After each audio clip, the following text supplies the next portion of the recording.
Islam my deen, Allah my Lord, His word Quran, Muhammad Prophet, praise be upon him. I'm a Muslim for all of time. As I grew up, walking in this great big world, I gazed in awe at the wonders of Allah. And as I learned the cruel lessons of life, Islam shone through as my guiding light. Assalamu alaikum and welcome to another new and exciting edition of your favorite program, Good Answer. I'm your host Malik, and I'm joined by the founder of Guidance TV, our beloved Sheikh Yusuf Estes. Assalamu alaikum, Sheikh Yusuf. Alaikum salam. Hey Sheikh, you know, it's not just us over here. We also have our studio audience. Assalamu alaikum, guys.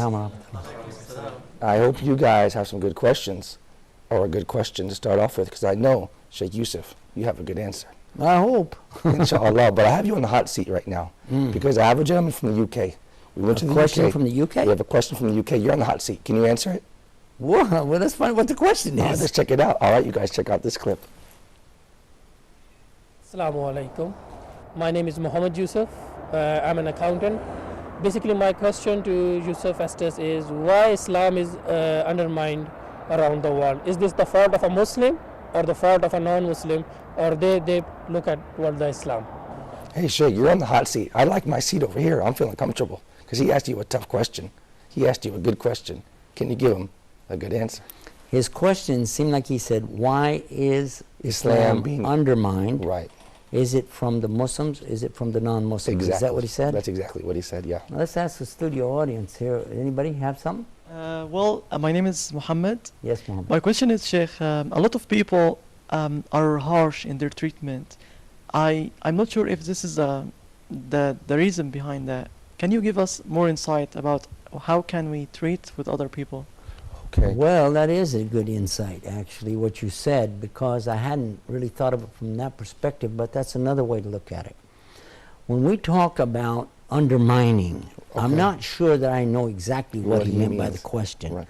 But when we understand the word Islam to mean surrender, submission, obedience, sincerity, And peace, holistic, purity, some of the words that we know Islam means, then we could say, what's undermining that? Okay. And I would have to say that there are factors outside of the Muslims attacking. Okay. And we know that this is from the devil himself attacking God's true religion of surrender to God in peace. The meaning, surrender to God in peace. This is the meaning of Islam. All right. Now, who would be the biggest enemy to that? Would be the devil. So he would be the undermining factor here, I think. And we'll find in chapter 2 of the Quran, verse 208, and Allah says, Ya ayyuhalladhina amanu, udkhulu fi silmi khafatan. Now, here Allah is saying, O you who believe, enter into Islam perfectly. Okay. Wala, and do not follow the footsteps of the shaitan. Verily, he is an avowed enemy to you. So for sure, Allah has already told us who our biggest enemy is, the devil himself. And he's constantly doing what's called wiswas. The last surah of the Quran deals with the subject of wiswas, whispering into the sudurin nas, the hearts or the chest of mankind, whispering right into your heart, really, to get you to do bad stuff. And we seek refuge, na'udhu billah, with Allah subhanahu wa ta'ala, from this wiswas, this whispering. And the devil has no power except that he can do this whispering. And he sure tries to influence us in so many things we do. So now let's take it to the next level. You're suggesting that, and I agree with you, that Muslims have done a lot of wrong things along the way. We don't show Islam properly because of our bad habits, our bad characteristics that we have. But they're not bad habits as a Muslim. They're bad habits that are not from Islam. So a Muslim doing bad things doesn't mean Islam taught him to do that. And we have so many examples you can look at. You can pick up your newspaper, front page, and find something that a Muslim did wrong somewhere. You know? But that doesn't mean Islam taught him that. That simply means that he's doing something against Islam. Now, who inspired him is the devil. Now, here's an interesting thing, though. While the Muslims are making up somewhere between 20 and 25% of the population of the earth, what about the other 80 or 75%? Right. When they do something wrong, we're not seeing that blasted all over the screen. We're not seeing it really thrown out. There was one, you remember back, that killed 71 people in Norway. Yes, indeed, Sheikh. I do remember that. And it hurt my heart when they said immediately, we believe this is Islamic terrorism, when in fact it was quite the opposite, wasn't it? Yeah, yes, you're right. While it was going on, they were saying, this is an Islamist out here. It looks like, oh, it's Islamic. And he said himself he was doing it against Muslims, against Islam. Yeah. And he said it was self-defense. Crazy. And then they said, well, you see, he's not well. He's mentally not balanced. And I think everybody knows about that. Right. But still, and I'm not talking about that man and what he did, and I'm not talking about what Muslims and they do. What I'm talking about is the way things are represented in the general media, which, by the way, excuse me for putting a plug in here, but Huda TV is here for this purpose, to show the right reason and the right purpose for all of us as Muslims to move forward on true Islam. Right. Not what somebody said Islam is, but what Islam really is from the very word itself. That's why I keep going back to the etymology. Right. And by the way, as long as I'm giving these plugs out here, I mentioned Peace TV too, because it's another great source for finding out what is true Islam, and as well Guidance TV in America. What we're saying again and again to all of the Muslims, guys, understand, for crying out loud, there are forces out there trying to get you to do bad things and then say, see what he did? Right. And that's the devil himself. He'll come to you, oh, do this, do this, do this, and you do it, and then he's your enemy. He'll say, ha, see what he did? Look at that. So this is the shaitan. This is the devil himself inspiring you to do bad, and then inspiring your enemies to notice it and promote that as though it was Islam. Right. And this is what we are seeing everywhere. I want us to focus on ourselves and not blame anybody else. Let us not blame Jews or Christians. Let's don't blame the media. Let's don't blame the politicians. Don't blame these false kings or any of the rest of it. Let's don't even blame the devil. You know what? Let's blame ourselves. Because everybody's living in the same world. Every human being is out there is dealing with the same kind of problems. We don't have any more excuse than anybody else. Right. You're making choices. Live up to that. You made the choice, now deal with it. You said something, you did something, it was wrong. Say, you know what, I'm wrong, astaghfirullah, I apologize. Hardest thing in the world for a human being to say. Excellent. True or false? That's a good answer. It's true. And Sheikh Yusuf, I believe that many of us in the Muslim world are suffering from what I like to call a victim's mentality, when we always blame other people. But what you're saying now, right here, is no, we have to look to ourselves and take responsibility for our own actions. Is that what you mean? I want to go back to the Quran again and see what Allah said about it. I think that's fair. Some of our programs, you may have heard me say these words. I love to say it anyway. In Quran, one who was very victimized, in our estimation as human beings, here is a man going to the people of Nineveh. And he's saying, I've been inspired by God to call you to worship only Him alone without partners. And guys, I've been inspired by Allah to tell you that if you don't accept this message, He's going to destroy us, all of us. But none of them accepted the message. Not one. Nope, not a single one. So he got up and left. He went out to the seashore, got a boat, went out into the sea. The storm came up. I think you know who I'm talking about. Then they threw him overboard and a whale swallowed him. Now you know exactly. I'm talking about none other than Jonah and the whale. But by the way, in Quran, we understand the very big message behind it. Because in the whale, the prophet Yunus, Jonah, was there for a long period of time, days and nights. And he says that this special word, but before I tell you, I want to tell you what Muhammad said. Peace be upon him. Go ahead. He told us, had he not said these words, I'm going to tell you about, had he not said these words, he would remain in that whale till the day of judgment. Well, what are these words that are so special? La ilaha illa anta subhanaka inni kuntum min dhalimin. He came to the realization and he voiced it, he said it, and listen to this commitment. There is none worthy to worship except you, Almighty Allah. The glory, the majesty is all for you. And verily, I am the one who did the wrongdoing to myself. Inni kuntu mini dhalimin. I did it to myself. I did it to myself. Even though he could say, no, it's those people that threw me off the boat. No, it's this whale. He swallowed me. No, it's those people in Nineveh. They should have accepted the message. Ah, not me, not me. No. La ilaha illa anta subhanak. None to worship except you, Allah. And you are the majesty of all. Inni kuntu mini dhalimin. I'm the one that did the bad to myself. I accept responsibility for my action. I accept that I'm wrong. And by saying that, that's when Allah took the whale, sent it back up, spit him out. He went back to his people, and what did he find? We know in Islam that he found that every single one of those people had accepted to submit to God on those terms that he'd preached, but didn't stick around to watch him accept. Proving another point, God does not need us to do anything. We are merely callers to truth. If the people accept it, fine and good. If they don't, you have no recourse. You have no recourse. It is not about you and them, it's about them and God. If they accept it, fine. If they don't, you don't do anything to them. Excellent. Another good answer, Sheikh Yusuf. So we can say here, the point is not just sincere repentance, but also taking responsibility for our actions. Absolutely. If you don't take responsibility for your action, how can you repent? Of course.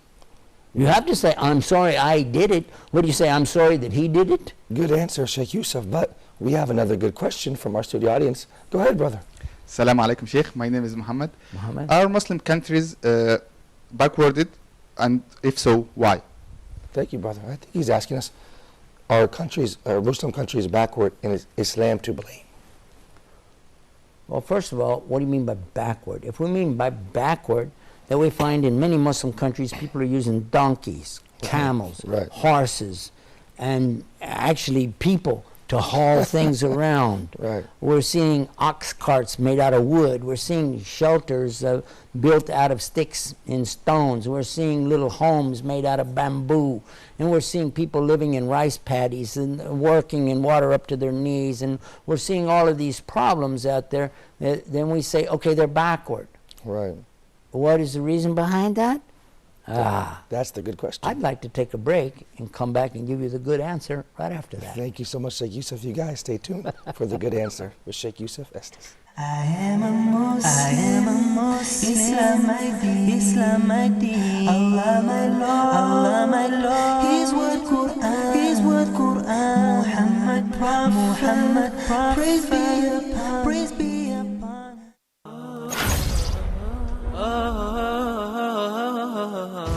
Dear brothers and sisters, welcome to a new edition of Ask Huda. I have two questions. Please go ahead. You can read it in Arabic and you can also understand the meaning in your own language. The different tafsir and the interpretation of the meanings of the Quran are available in almost every language that exists on earth by the grace of Allah. The water of Zamzam is for whatever intention you drink it with. Salih from Egypt, his father has the way and he asked about how can he help him. Very good question. Can we give a zakat to any of the dawah centers? The ibadah or the act of worship is a part of the unity of worship. It has to be paid to Allah subhanahu wa ta'ala and in accordance with the guidance of His Prophet sallallahu alayhi wa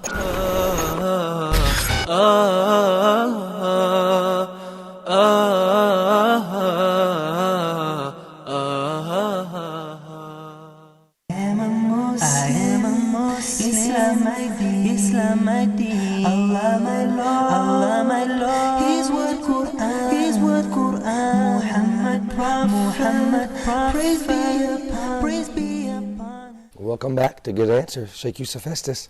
I'm feeling comfortable over here. You're on the hot seat.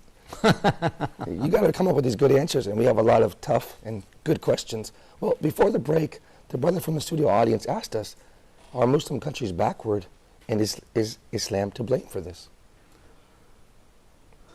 Actually, we do see in many of the Muslim countries poverty Okay. and lack of education.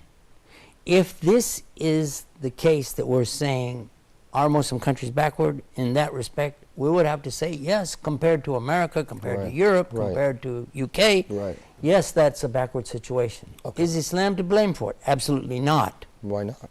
Oh, because first of all, what we know in education today, especially in the areas of science Right. and medicine, language, preservation of history, authentication of facts, all of these sciences that we know today are originating, for the most part, from Muslim scholars throughout the many centuries. We can go back to Spain, for instance, take, for example, 1,000 years ago, Right. and you'd be very surprised to see the advancements that they had then that we still use until this day, Okay.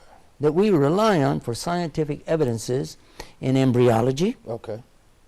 Mashallah. geology, astronomy, understanding hydrology, the water cycle, and so on. All of these things, we can find a lot of examples coming to us from the great learning centers in Andalus, Cordoba, Fez in Morocco, Al-Azhar in Egypt. So many places that we can look at. And don't overlook Baghdad Of course, in Iraq. and Damascus. Right. And don't overlook the Saudi Arabia, which has given us some very good examples of higher education. Right. Today, though, that is played down and made to look as though, no. Right. But as I heard Dr. John Esposito say in Washington, D.C. one time, he said this is knowledge which is borrowed and then re-borrowed Mashallah. back again and made to look like it belongs to the Western society. But however, the fact is there are so many things we know today that are actually coming right straight from Quran and Hadith of Muhammad and the great scholars who have interpreted and understood these things. So it is very unfair and unwise to make such a statement. Now, as to the condition of Muslims, let us deal with that. Okay. What is the reason for this extreme, and I will use that word, extreme level of poverty for Muslims around the world? Two factors. One is greed. Greed on the part of Muslims themselves, Okay. throwing other Muslims into a very bad circumstance by not giving charity, Right. by not giving their support as they could from zakat. And greed from non-Muslim sources who want to take the resources from the Muslim lands for themselves. This is very clear what's happening. You don't have to be the rocket scientist. You don't have to be the Just to star know. journalist to know what's really going on in the world is greed. And when there is greed, people do suffer, and there's no doubt. But let us also consider the fact, as we've mentioned before, that there are such a huge number of Muslims in the world that there is poverty around the world. Of course. So if you include all of these factors, it balances out. Of course. But check this out. In the United States of America, the level of highest education is amongst Muslims. I'm so glad you mentioned that, Sheikh Yusuf Estes. A lot of people don't know that. And what else can we say about that? Is it true that American Muslims also enjoy a higher economic class as well? There are those Muslims throughout the world Okay. who are the most wealthy, materialistically speaking, Okay. in the world. In Saudi Arabia, Okay. in Kuwait, Right. in Qatar, Right. and in UAE, and the Gulf countries. But not only there. You'll find, and you might be surprised to know, in Turkey, some very rich Muslims. Mashallah. And in Egypt, some very Very rich. wealthy. And in India, Very and in wealthy. Pakistan, people of immense wealth. In Afghanistan, and you're saying these are very poor countries. Right. Yes, the bulk of them are poor, Right. but the responsibility on the Muslims who have is not being met Right. because they're supposed to give to the have-nots through their zakah or purification of wealth. And when we don't see that, then we see Muslims everywhere suffering. And also, you might not know this, maybe you do, that whenever we withhold the zakat, Allah withholds the rain. And you'll find in Muslim countries, many places, no rain. Why? Why are we seeing rain so much in countries like America, for instance, and example. Europe and in UK? Why are they getting all the rain? Right. It is related because they do have, even though we say, well, they don't have the right belief. That isn't the issue. The issue is, with what they do have, do they give in this world? Because if they give charity in this world, Allah gives back to them, even if they don't have the right belief. Their rewards are in this world. Maybe they won't get anything on the Day of Judgment. That's another story. But in this world, if they follow the rule, give charity, give charity, give charity, give of your wealth, give, Right, and Allah will give you more, give you more. But when you withhold, then Allah will withhold, and you will suffer, and so will the people living there. SubhanAllah, that's another good answer, Sheikh Yusuf. Is it safe to say that if Muslims themselves followed Islam correctly, then nobody could undermine Islam and say that Muslim countries are backward? We don't have to say it. We have the proof for it. The very clear proof that at the time of Muhammad, peace be upon him, those righteous Muslims who did follow Islam suffered not from what we suffer from, but something else. Whereas they ran away from the material world, the dunya, chasing them. Right. They want to get away from me, get away from me. And it was chasing them. They were having wealth thrown at them. Right. Yes. Excellent point. For us, we're running after it, and it runs away from us. So that's an excellent point, Sheikh Yusuf. That's an excellent point. The early Muslims ran away from wealth. They immigrated away from wealth to find a peaceful place to practice Islam. Where today, we see the They reverse. gave up wealth, my God, man. Some of Yeah. the richest people in Mecca joined Islam and lost everything. Abu SubhanAllah. Bakr, Abdurrahman bin Auf, Suhaib. Uthman bin Affan. So many. These are some of the richest people. Right. And look what they gave up. They left their wealth to enter Islam. Where today we see a reverse migration where people are. And then the wealth still chased them.